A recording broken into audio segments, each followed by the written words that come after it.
What's going on, everybody? Welcome back to another video. So today we're going to talk about something that can take down even the most ambitious man that you know, the most motivated man that you know, and even the most disciplined man that you know. If you're not careful about every single thing that I'm about to cover in this video, then even if you are ambitious, even if you do have the vision, and even if you do have the discipline, these things will still take you out. Today we're going to talk about ambition as a whole and how oftentimes it's only glorified, only the good things are spoken about, and how there is a curse of ambition. And I know what you're thinking, Ryan, you just want to make an edgy video. You just want to have an edgy opinion on something that is universally accepted. Well, the reason I'm making this video is because every single thing that I'm going to cover, I have lived through for years of my life. I am somebody that is obsessed with self-improvement. And when I say obsessed, I don't mean that lightly. Every single day I am looking for any way to get better physically, mentally, spiritually. And it has become a true addiction of mine that I will never be able to shake even if I try. And that's precisely why you're watching this video. You might be getting into self-improvement. You might be really excited about it. You might be just seeing all the good things about it. But I'm here to expose the fact that if you're not careful and very calculated about how you approach it from the very beginning, it could actually destroy you more than it builds you up. And that right there is the curse of ambition, the dark sides of ambition. Because yes, it's amazing to be obsessed with growth. Yes, it's amazing to have clear goals and a clear self-belief that you can achieve anything in this world. But if you let that run ahead of you and you let it get ahead of you, it can be very detrimental to your psychological health, your physical health, and for everybody's health around you. So our first point is you become addicted to the art of identity. So when you become so ambitious and you become so disciplined, and it's quite frankly the only thing you think about is getting better, is achieving that dream, trust me, you're in a good spot. And I know what you're thinking. This is not bad. To be obsessed with getting better is not a bad thing. But it could take a turn for the worst when your identity becomes the productivity. When ambition starts to merge with your existing identity. I have to make you realize something. Whether you want to believe it or not, your work, how much you do on a daily basis, is not necessarily a part of your true identity. Your identity should be more centered in things like spirituality, love of God, fear of God, and even just your personality traits, who you pride yourself to be, a compassionate person, a kind person, a generous person, things like that. And that's what overall makes up your true identity. But when you become so immersed in ambition, motivation, and just knocking it out of the park every single day, which I know a lot of you watching this video do every single day, it starts to merge with your identity. But then your self-image and your self-confidence is now reliant on how much you can do, how much you can produce. And so you go from most likely not being confident at all, likely being very insecure, and that's why you got into self-improvement in the first place. But now your entire identity, the entire way that you see yourself, is dependent on how much you can do. And that is an extremely dangerous trap to fall into. You have to remember that if you're a good man, if you stick up for yourself, if you have that self-respect, if you have that respect for other people, if you serve others, then you're a good man that deserves to be respected right now. It's not when you get the car, it's not when you get the house, it's not when your business blows up. You can be deserving of respect right now. So if you cling these things like, how much work did I get done today? How many reps did I do in the gym? How many videos have I posted in the last month? To your identity and how you see yourself, then you will always be left disappointed. Plain and simple like that. Because your life realistically is like a chart. It goes up, it goes down, it plateaus, it goes up.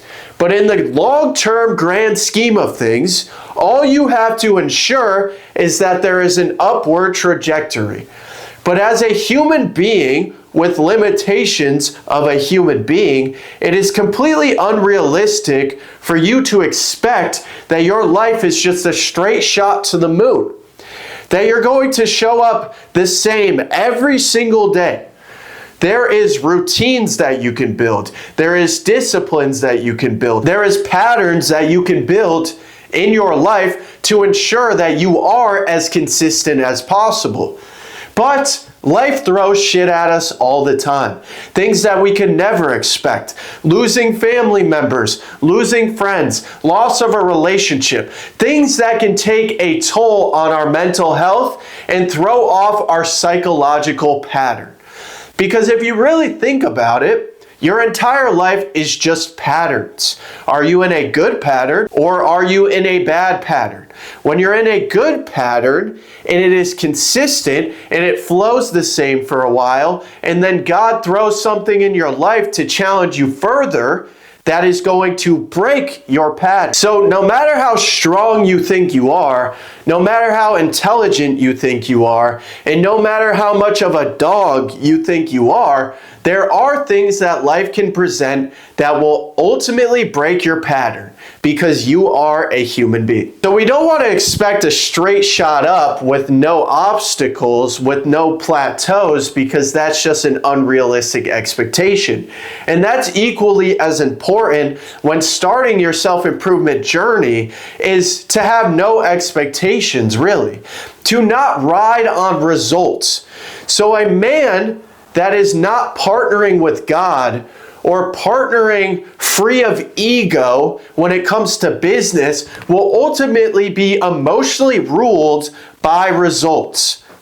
How many views he's getting, how much money he's making, his current status will be the determining factor of how he sees himself and his overall identity. So that's how it can backfire on you, because then you think you're only as good as you do. You're only as good as how productive you are. But there are things in life that are much more important than that. What is more important? Being a genuinely good man or being rich and an asshole? That question alone reveals exactly what you need to focus on when it comes to that. Next point here, the robbery of satisfaction. A lot like the things I spoke about in the prior point, you are robbed of satisfaction. When you start making real progress and you are making exponential jumps almost every single day, which will happen if you're truly locked into it, if you're truly giving it your all every single day, you will always want more. So for this, to not be robbed of satisfaction, to not be robbed of fulfillment, my biggest recommendation is to ask yourself, what is success to me? How much money would truly fulfill me? What truly fulfills me in finite detail? You can pause the video right now, take out a piece of paper, take out your laptop, whatever you prefer, and I want you to specify exactly what success means to you. Because a lot of people say, oh, I want to be successful, I want to be great, I want to achieve the elite things of life. Well, what does that look like for you? Because for me versus you, it's an entirely different thing. I had to sit down and specify what success meant to me after almost a year of self-improvement, because I found myself always wanting more. I found myself falling into the psychological cycle of greed, because I would do one thing, that I told myself in the past would make me happy and would make me fulfilled. Oh, if I just make this amount of money, I'll be good. If I just achieve these results in the gym, I'll be good. And guess what? Because I didn't specify what success truly meant to me, every time I achieved, I would feel nothing. I would feel absolutely nothing. And the times that I was supposed to be proud of myself and temporarily celebrate myself, I found myself feeling absolutely nothing and only looking for the next mountain to climb, because I felt even in achievement, I was never doing enough. And that's not a bad thing all the time. You should always be looking for the next peak. You should never get one win, sit on that win, and then be the guy that talks about what he did 5 years ago to every single person that he meets. Because as we know, that's the most insufferable guy you could ever meet. You want somebody that is consistently knocking out their goals, making new ones. But you have to know when eventually down the line, later in your life, when you will be satisfied and you will stop seeking more.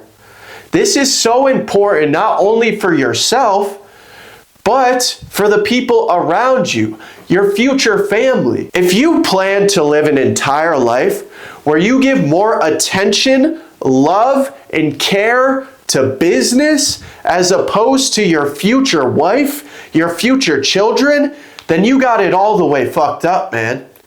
That's not what life is about. And when you're on that deathbed, I can't tell you how many successful people have told me, I wish I didn't work as much. I wish I would have retired early because I missed watching my kids grow. I missed spending time with my wife. And we fell out of love by the age of 40, and the only reason we stayed together is so that our kids had 2 parents. How many successful people have you heard say that? I know you watch the podcasts. I know if you're watching this video, you watch the podcast, the Chris Williamson, the Alex Hermosi, and these people have millions, sometimes billions of dollars, and they will preach to you more than anyone that family experiences is the most important. So have that be your task after watching this video, or even right now. What does success even mean to me, so that when I reach it, I know it's time to shift my focus to the people that I love in my life. Next point, productivity is your biggest distraction. See, a lot of you are only doing self-improvement, are only becoming productive and staying busy because you're distracting yourself from something that is truly real, something that is unhealed within you. And obviously, to pursue fitness or pursue bettering yourself in any way, shape, or form is a much better reaction to a hard situation or something painful that you're dealing with than most people take. Most people go to the bar, they get blackout, they meet the first Becky that gives them attention, they hook up with her, and then they wake up soulless the next day. A week later, same weekend, same bar, same Stacy, same emptiness. So with that alone, you're already taking a step in the right direction. But I need you to realize something. For many years, I would pursue self-improvement to distract myself from what was unhealed within me, from the things that I was traumatized by, from the things that I would do anything but to look at and truly deal with. And you may say, oh, I'm just being a man. You know, I just got to ignore my emotions. I just got to go to work every day, and it doesn't matter how I feel. Well, it does matter how you feel, because you can produce the most insane results anybody's ever seen. You could build the biggest business in the world, make millions upon millions of dollars. Everybody looks at you like, wow, this man really figured it out. But if you still have those unhealed things, even when being celebrated by everyone, and even in the act of achievement and constantly knocking out all the goals that you set out for yourself, you're still going to feel like shit.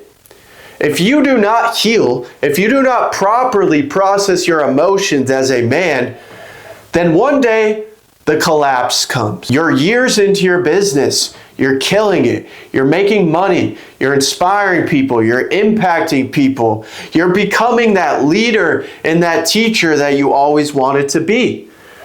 But that little boy inside of you decides to knock on your door one day and rip you apart. Absolutely take your heart and rip it to shreds and tell you that in that moment, even with everything you've done, you've still been running from your problems. You've still been avoiding your problems. And every single time that those problems cycle back into your life, it is going to be worse and worse. So if you identify something within yourself that is unhealed, that is affecting your life, other people's lives, relationships, friendships, you need to confront that as soon as possible and have that be your priority project when it comes to self-improvement. Once you are able to heal those internal things, then you can truly pursue your goals in the right way, for the right reasons, with consistency over a longer duration of time. You don't want to burn out. I've burned out over 20 times over the past 3 years because I just wanted to run. Go. You have to go. If you don't go, you're a piece of shit. You have to just keep working. You have to work harder than everybody else. But there was things I had to deal with. And when I would get into those romantic relationships, when I would get into those new friendships, those things only revealed themselves more and more. Because the people that are meant for you are going to hold up a mirror straight to your face and show you who you really are and not who you think you are. So make sure you take the time to be emotionally in tune, emotionally aware, and heal from any trauma that you might have. Our next point here, comparison as the root of ambition. See, if the reason why you are ambitious is because you're on Instagram every day and you see TJR and you see Brez Scales and you see Alex Hermosi and you see all these business moguls that are on chapter 60 when you're on chapter 1, and that is the root of your ambition, and that is why you're like, oh, I gotta get the car, I gotta get the girl, I gotta get the mansion so people like me, so people respect me. You already fucking lost, man. You already lost. If your main reason why you're starting a business, you're starting a YouTube channel, you're starting a creative endeavor is to impress others, or to gain status, or to gain materialistic items, then you will never last. Somebody with a real reason, rooted in compassion, rooted in trying to make a real impact in the world, is going to whoop your ass. They are going to destroy you. They are going to last 10 times longer than you. There is nothing wrong with wanting to be wealthy. And I am a Christian man. A lot of people say, oh, you know, God doesn't want you to be rich. God doesn't want you to have money. God says money is evil. Well, first of all, you're wrong. Second of all, you took all that scripture out of context. What God is explaining is that you should strive to be wealthy, to be able to provide for others, to provide for yourself, but you can't lose your soul in the process. You can't compromise who God made you to be in the pursuit of wealth. That is the point of how God speaks about money. And he says, better a poor man with good character than a rich man with ill intentions. That verse alone encompasses what God truly means. He's saying, do not do it for the wrong reason. Do not step on people's necks just to get the next dollar. Do not be a slave to the materialistic things that life has to offer because it's all a lie. Do things for the impact of others. Do things to be a valuable person to society and maintain your humble and true pure nature so that when you go to heaven, you will have treasures stored in heaven. The reward is not here, guys. The Richard Mille, the Rolex, the Lambo, the McLaren, those aren't rewards, because when you die, those things die with you, man. Somebody else is going to buy it and probably fall into the same trap that you did all your life. It's fine having nice things. I want to have nice things too. I dream to have a McLaren. I dream to have a Porsche GT3. I dream to have multiple houses, multiple properties. I strive for these things and they are in my vision. But why I strive for them is not so I can look cool, so that I can get girls. It's because I genuinely care about what I'm doing, and I know because of how obsessed I am and how addicted I am to pursuing my dream and how aligned it is with God's image for me, that those things will come as a byproduct of it. They are only a byproduct. The true reward is doing the right thing for the right reason and actually being fulfilled. The feeling of sitting in that supercar will not amount to the feeling of holding your first child. And that is what life is truly about. So don't get lost in the sauce. Don't give in to the LARPing on the internet, because half of these dudes are renting shit. They're just putting out a front, and that's how they get money. That is their entire business model. I am getting rich off of looking rich until I am rich. Simple as that, guys. Also, comparison, rooted in jealousy, rooted in envy. Envy, the killer of men. If you put any man on a pedestal or see any man as better than you, you have already lost. I don't think any man is better than me at anything. And you could say, oh, that's so ignorant, that's so egotistical. It's not that I think I'm superior. I just don't put the limitations on myself that everybody else does. Oh, I could never be as smart as them. I could never be as talented as them. I could never be as wealthy as them. Well, that is the exact reason why you won't. Your own perception of yourself. You have to have Kanye level delusion. Kanye level self-belief. If you truly want to make this shit happen, you have to be willing to do whatever it takes and believe in yourself when nobody sees the vision, which they will not see the vision. They will never believe in it as much as you do. So if you're going around parading your next idea and what you're going to do to people, you will always be left disappointed and you're just dopamine jerking yourself. You should think that you are capable of anything. Anything on the planet. The wealth, the car, the house, the business, it is already done if you truly believe it. Our next point is control disguised as ambition. Really, a lot of you are just control freaks, and you're trying to control every little piece of your life, even when you know that you can't control everything. And so you start to cling to this identity where I have to plan every single thing. If it doesn't go the way I anticipated, then I'm going to panic and freak out every single time.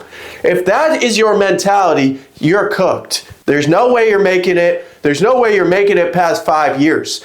This alone will destroy you. If you think that you're supposed to control every single thing and you don't give things up to God and you don't give certain objectives, powers up to God and have that humbleness to lay it at God's feet and say, I'm going to do everything I can day in and day out to make sure that I am striving to the best of my ability for the dream that God has gifted me with. But the random things, the chances of life, the different factors of luck, these are things that you need to leave up to God.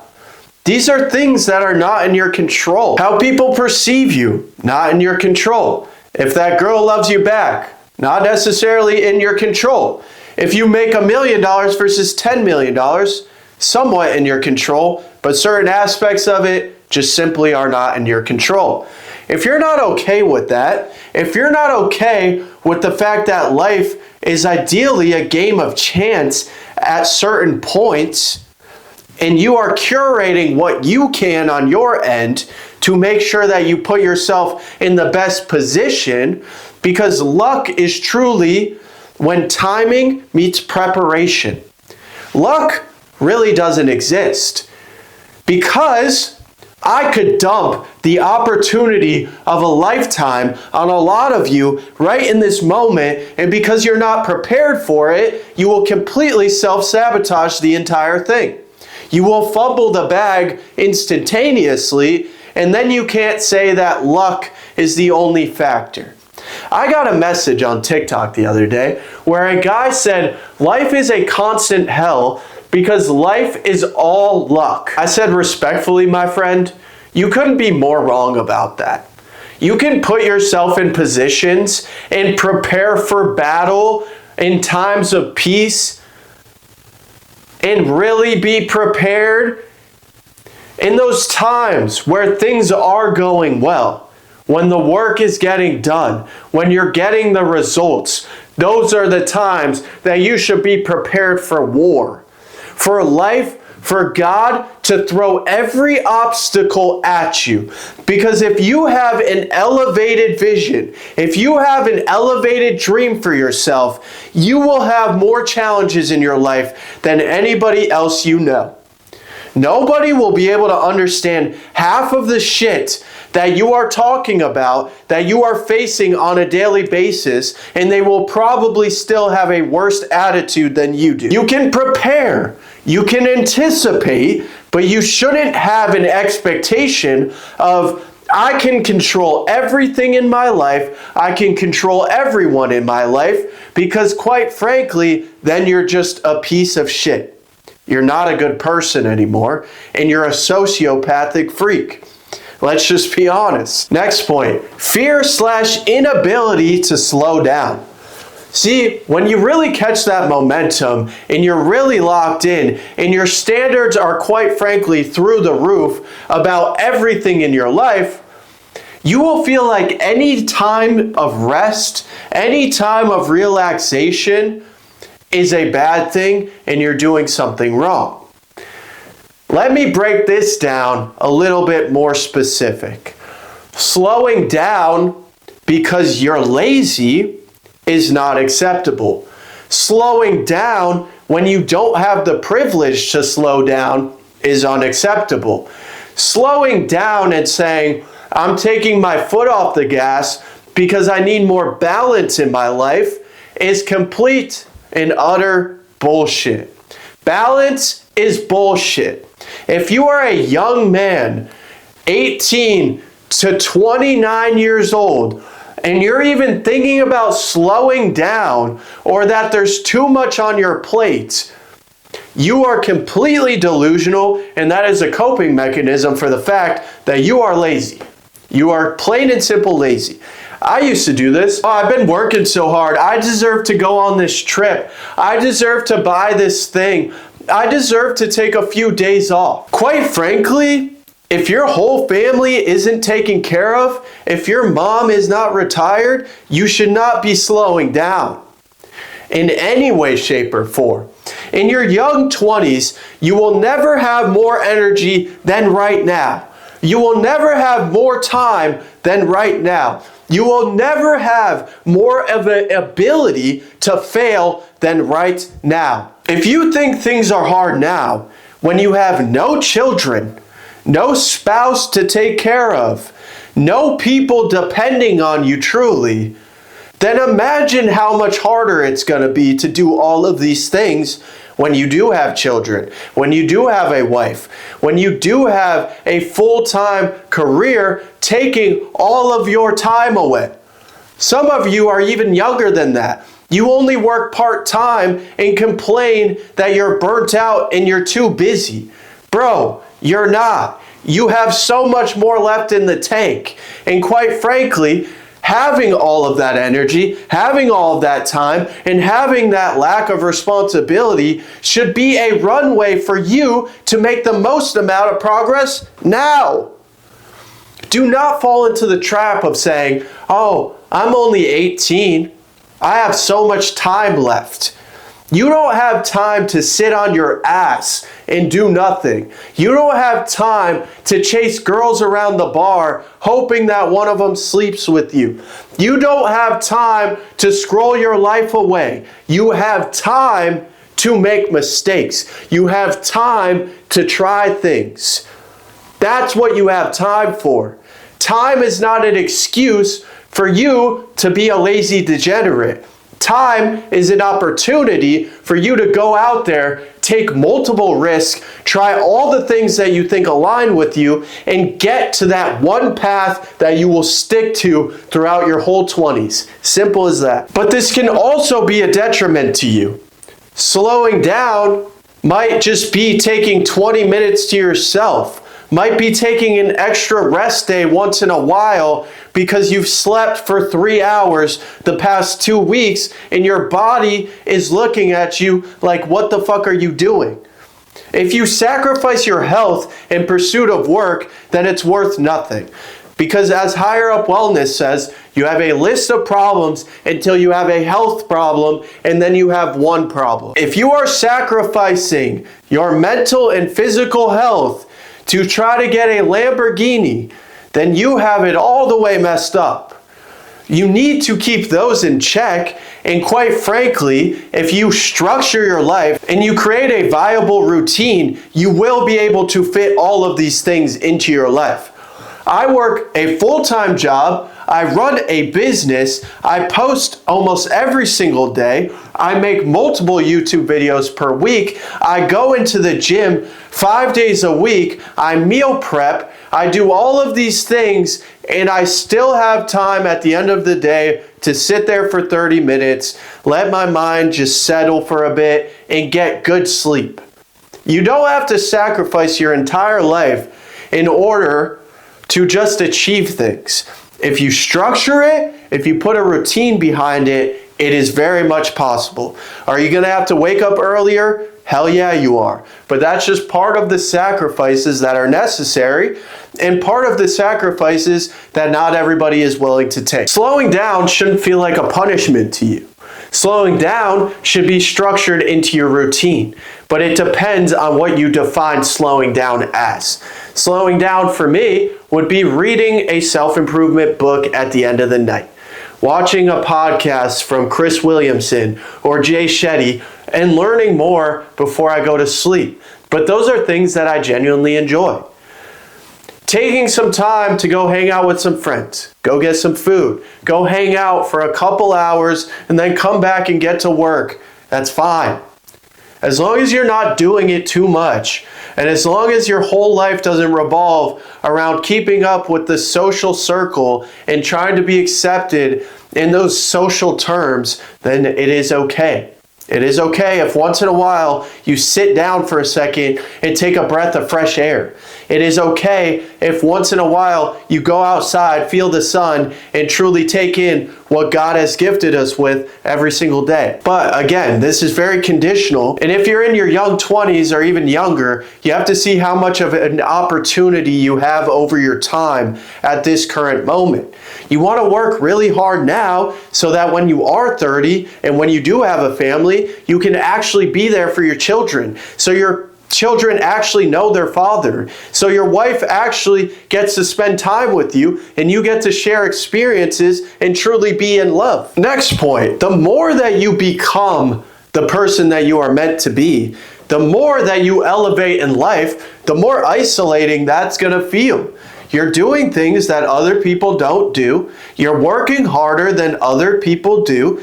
And you are making all of the sacrifices and you have standards that are higher than everybody else. This will naturally separate you from the group. And if you see this isolation as a problem, then you will end up compromising to the balance once again. That's when you say, oh, I'm so lonely. Oh, I don't get to go out every weekend like everybody else does and spend my entire work check on vodka crayon. Well, that's a good thing, first of all. And second of all, these things should be special occasions for you. You should have a social life. You should have other men around you in that iron sharpens iron type of mentality that are doing great things, that are striving in the same way.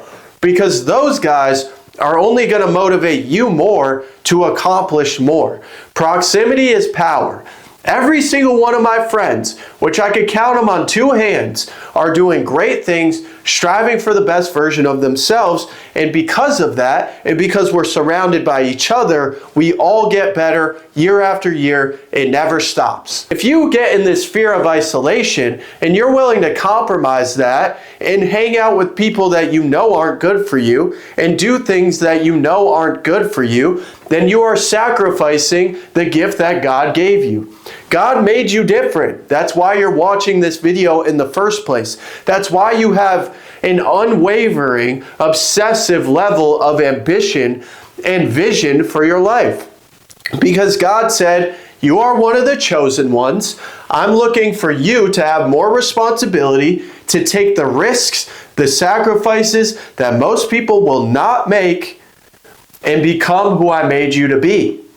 So you are going to be isolated. You are going to be in that smaller percent of people that not everybody is. Plain and simple like that. And that's why it's important to heal the things within yourself before you start tackling these monumental goals. Because if you don't even like who you are, you don't like the way you look, and you're super insecure about everything, then this isolation will feel like a punishment.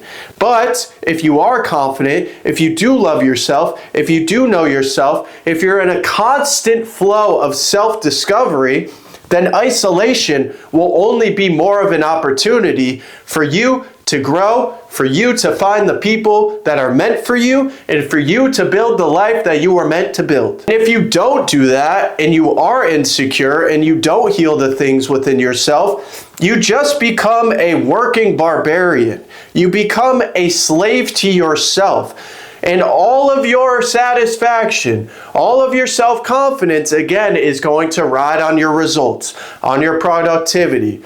And it's not even about you anymore. It's just about how much you can do. And you're going to think, no woman is going to love me until I'm at this status. No woman is going to love me if I don't work 13 hours every single day.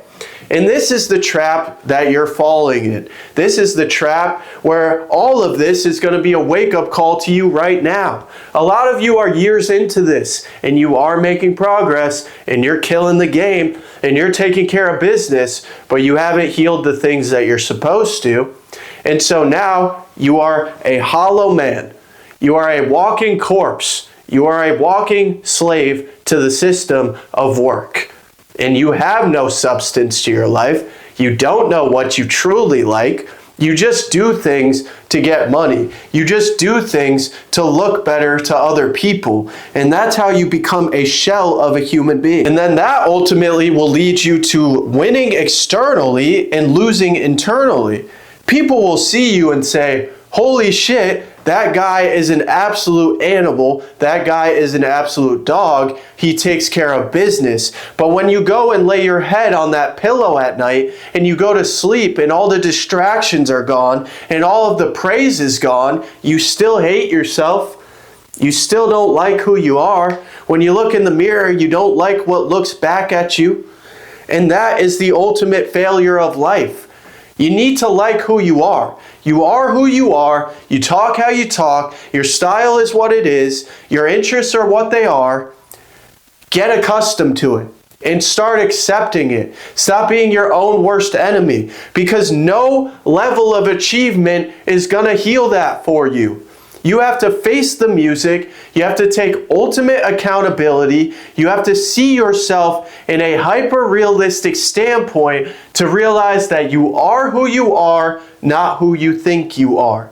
And if your main enemy is your own mind and your own perception of yourself, then you will never win. You will never feel satisfied, and you will never feel true joy in your entire life. So yeah, you might get the Bugatti, you might get the big house, you might have the successful business, but you still hate yourself, man. And that doesn't sound like a good life to me. Does that sound like a good life to you? I don't think so. And ultimately, these differences that I have picked apart throughout this video is the difference between healthy ambition and wounded ambition.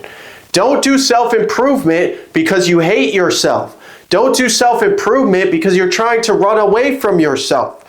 Do self-improvement because you want to build yourself, because you care about yourself, because you love yourself. If you found value in this video, I want you to do me 2 favors. Hit the like button, hit the sub button. It's completely free and it takes 2 seconds. I post multiple videos just like this every single week, and I am never going to stop. Nothing can make me quit. I care about helping you. I care about speaking for you because you are in that small group of people that is meant for more, that is meant to achieve more. And I want to speak for the people that aren't spoken for. There is not nearly enough attention on the psychological health of this type of person for people like us. And that is my main mission, to make sure that you don't make all the mistakes that I made through the years of pursuing my purpose. Also, if you want to get really deep into this, go through your entire identity from the time you were a child until now and truly build that structure and that routine that is going to be custom to you and work for you, and learn things about yourself that you have never thought about.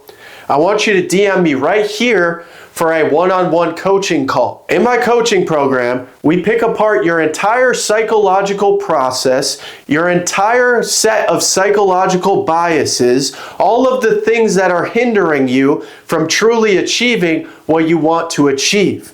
And this isn't just for people that are struggling. This is for people that are disciplined, that are doing the work, but they just don't have the structure and the flow that they're looking for. I want to humbly thank you for giving me your time and attention and taking a chance to hear what I have to say. We'll see you in the next one.